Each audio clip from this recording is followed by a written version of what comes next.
how long this takes to start, do you think you want to be putting this on in an emergency? No. Right away? No. You want to make sure that you're ready with this thing, right? Okay.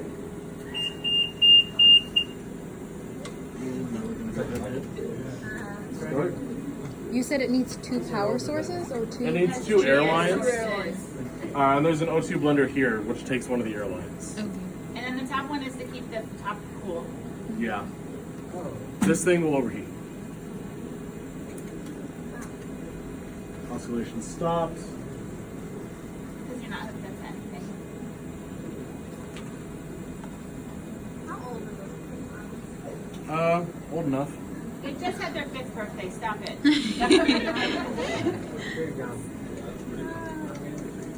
We have more in here. I know, I love it. We could have dinner. This isn't the first time we're seeing these, Yes, right? it is. Those, yes. Wow, you guys Oh are my missing gosh, out. it's, I guess we'll go through everything more. You're not getting pressure for some reason. The airlines are on. Lungs have a rubbery chewy texture. touch it. I love eating organs. So you're not pressurizing. That's why it's I know. on. The tanks are on? Tanks are on. All right. Hold on, we got to troubleshoot. If this should be going up in pressure, because it's going to pressurize the system, and then it'll start working, and we're not getting any pressure, so something's wrong. Maybe we don't very educational. Very educational. All right, hold on a minute. Troubleshooting in the beginning. We'll pull this video up in a few years. What was that, Raj?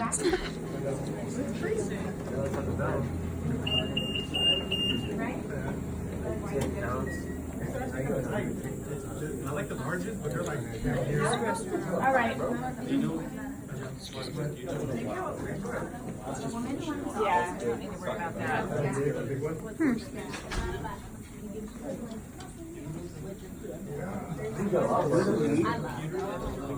Oh. No, that's open now. It's closed. No, now it's closed.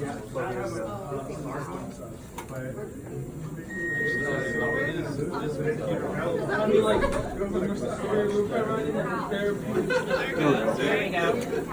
So, maybe it was You gotta press that. these 2 buttons, you guys. I didn't realize you didn't. To get it to start, and once it's pressurized, then you can hit the start button. So you turn it on, use these 2 buttons to start it, get it pressurized, and then push the start button. How does it not cause barotrauma? And then let me go get your, sorry. It's a pressure controlled system. So you're setting a few things here. You're setting hertz, which is your frequency, and hertz is 60. For every hertz that you do, it's 60.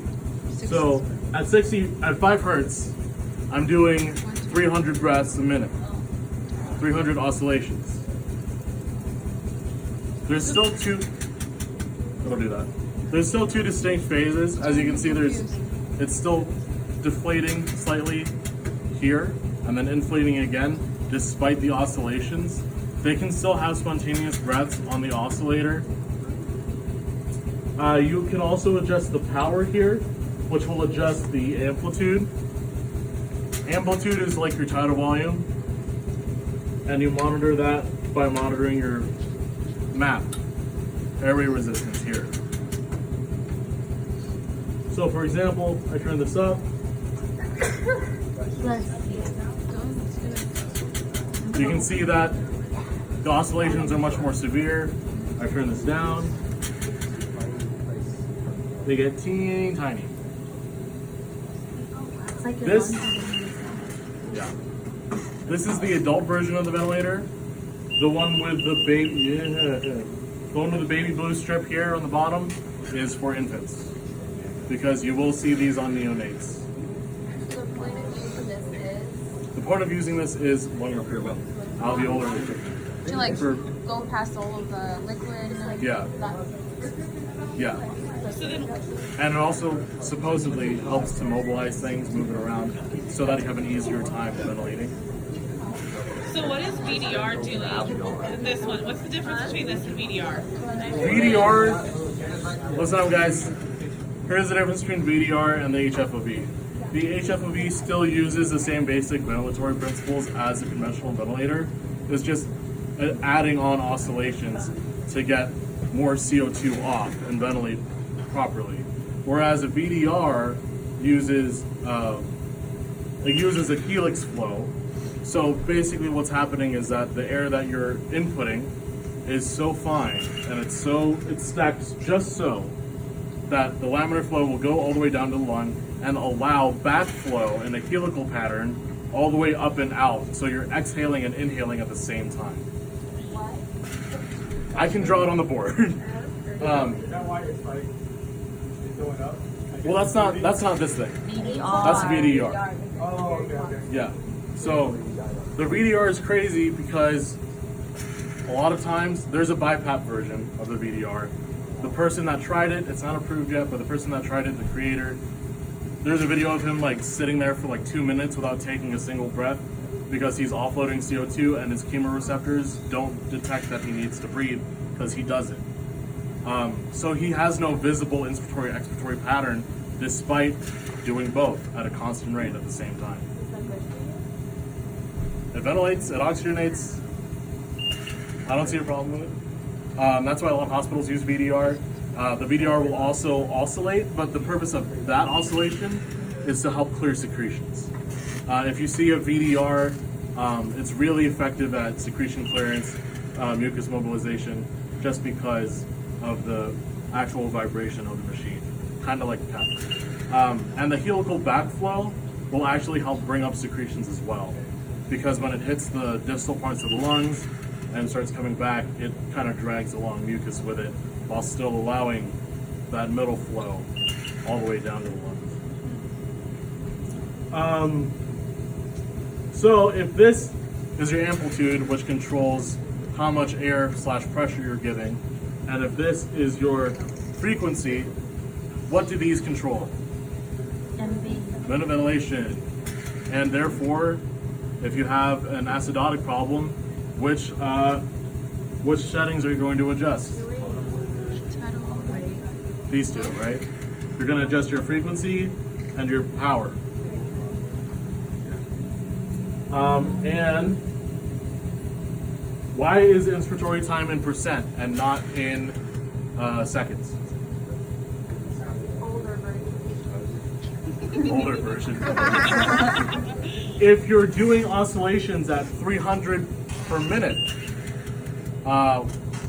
and you have an expiratory phase for each of those oscillations, you do not want to be setting it in seconds because it's going to be like 0.000x.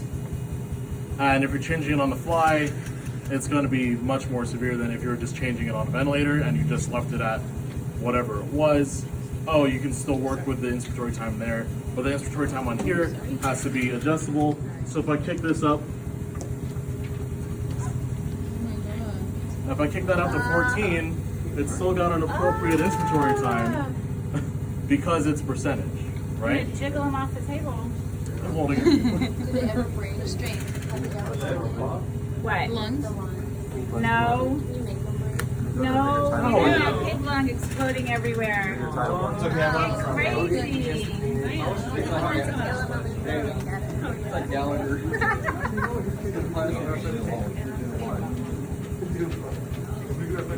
Is this painful? No, it's just uncomfortable. And the patient's probably also going to be sedated, especially if they're neuroprone. And you'll see these in conjunction with rotoprone as well. Yeah, people on both. And so that room is a trip hazard and then some. And when they're proning, you have to watch this whole heavy circuit. You'll notice that this isn't corrugated at all. So any kind of rain out's going to be flowing all the way back down to here. And you'll drain this spigot at the bottom. Got a little stopcock, so you just keep it this way, remember close, this way to open. They call these mushroom caps. A lot of times, if these crack, well, it won't work properly. So you might have to grab a new one. Or and sometimes snap them on. they're not quite snapped on all the way. So if you're trying to pressurize it and it won't pressure, remember push the two buttons. If you do that and it won't pressurize, it's because there's a leak somewhere. So check your humidifier, check the valves, Check the the rain bottle, and make sure that your stopcock is turned the right way. Because if it's left open, air will escape through there and it won't pressurize. This whole circuit does detach. If you were to unscrew these ever so slightly, you could remove the whole diaphragm, and then that's how you would replace the circuit, by getting a new one all the way out from here. This is just a pressure fit. It's a very tight pressure fit. It is very hard to get on. So it's always the right size. It just takes a little bit of struggling.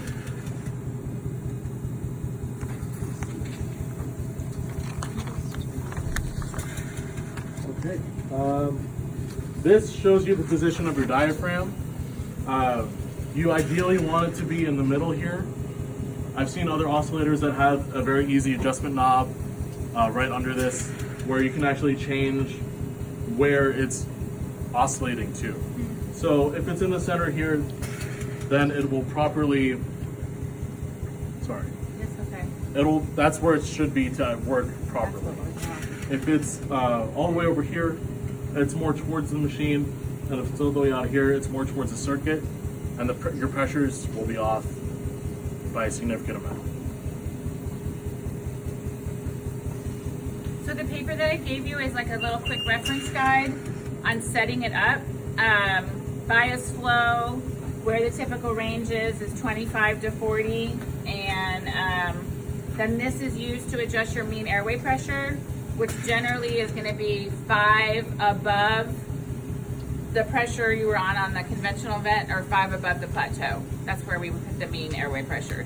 So everything here, did you go about oxygenation versus ventilation? Okay. So everything with the oscillator, oxygenation, the only 2 things you can adjust for oxygenation is MAP, mean airway pressure, and FiO2. There's no other options. FiO2, your patient, if they don't come over on 100%, if they're still on 60%, because we started early, then we can raise our mean airway pressure as long as our patient tolerates it. Mean airway pressure is the main thing affecting oxygen here. So if we increase the mean airway pressure, we're increasing the pressure and the amount of time the breath has contact with the lungs. So if I went from this high to this long, that's where I started, and I went this high and this long, now I'm going to have a lot higher mean airway pressure because my pressure is higher and my inspiratory time is higher. So anything you could do to make the I time longer or the pressure higher is going to increase mean airway pressure. And that's what's used here to help with oxygenation. Because the whole idea is to open everything up and keep those lungs expanded. As far as ventilation goes, there's 3 things that we can do. The amplitude, which is this number here, and it's adjusted by the power setting. The hertz is the next one, which is the rate. Remember, 1 hertz is 60 breaths per minute. And then the I time. So the way you remember your adjustments for ventilation are alphabetical order. A-H-I. Amplitude, hertz, frequency. Amplitude, hertz, I time. Because that's the order that we make changes in if we're having problems with ventilation. So also the other thing that you need to remember is that amplitude in the power button control, did you talk about chest wiggle? No. Okay, control the patient's chest wiggle. This is very scientific, very technical. When the patient is on it, you're going to adjust this amplitude here, which is done with the power button, to get chest wiggle from shoulder to mid-thigh. Patient's going to jiggle like jello. Seriously. Has anybody seen a patient on the oscillator? So their whole body, because imagine this is all going on inside of the lungs, so the whole body is doing this. So you want chest wiggle from here to here.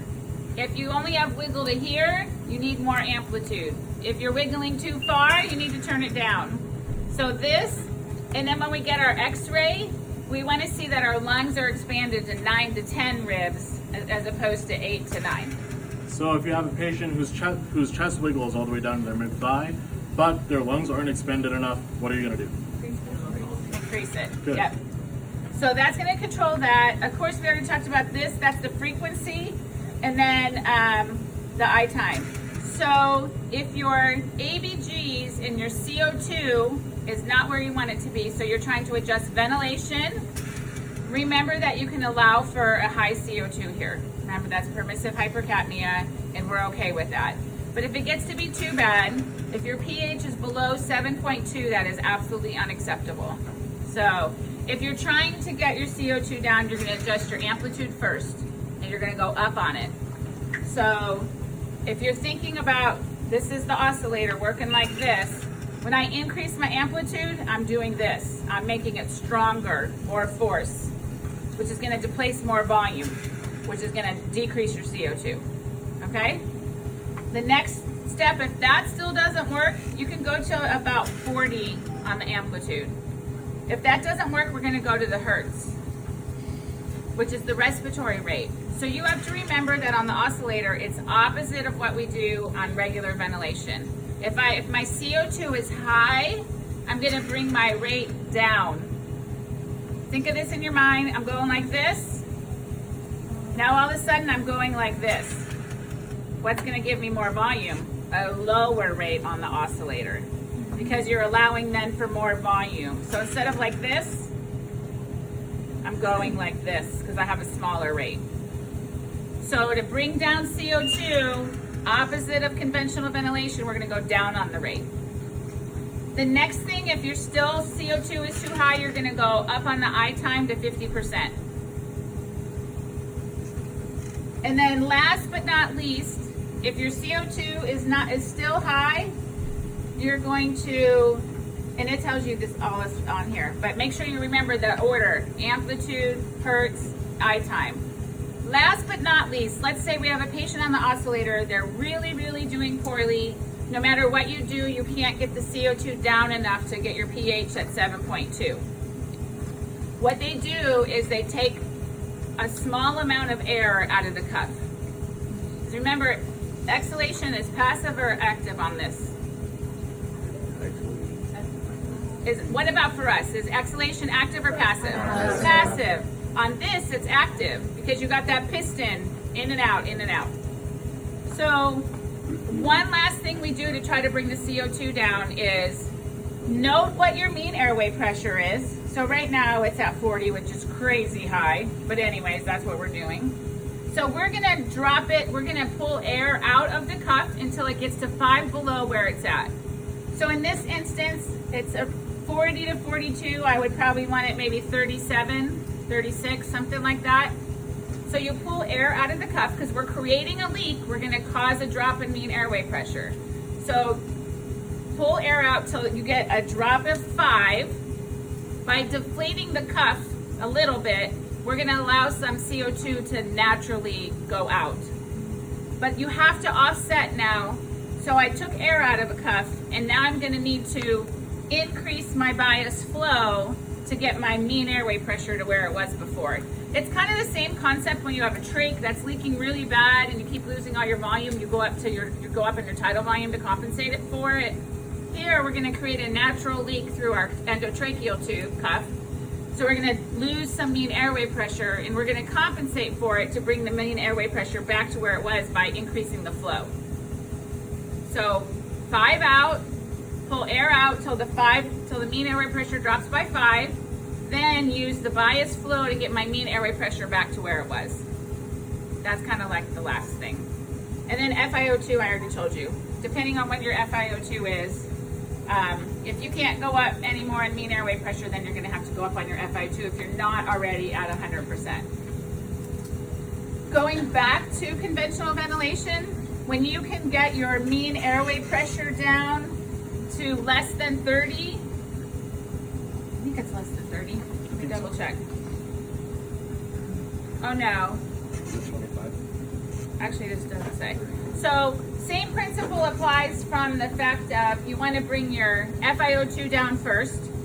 So get your FiO2 for the oscillator, they have you bring it down to 40.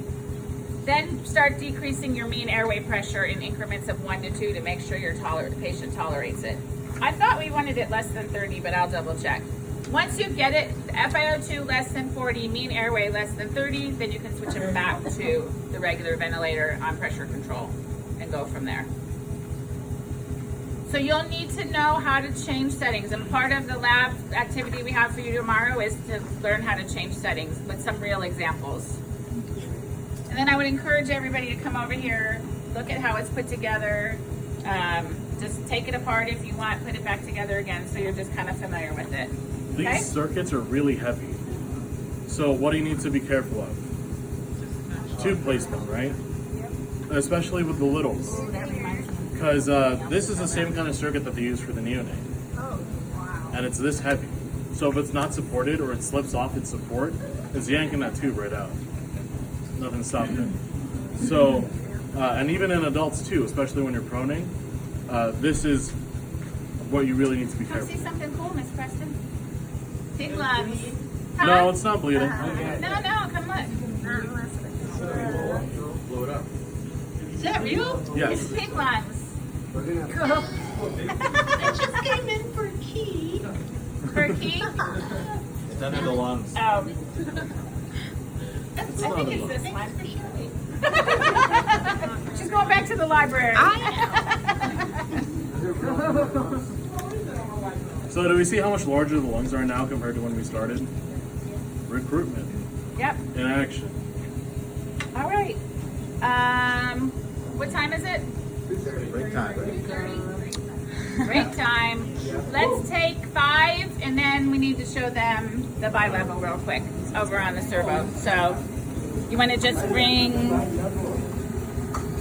let's just bring the servo over here, since this is already over here, and we can just switch them over. Sounds good.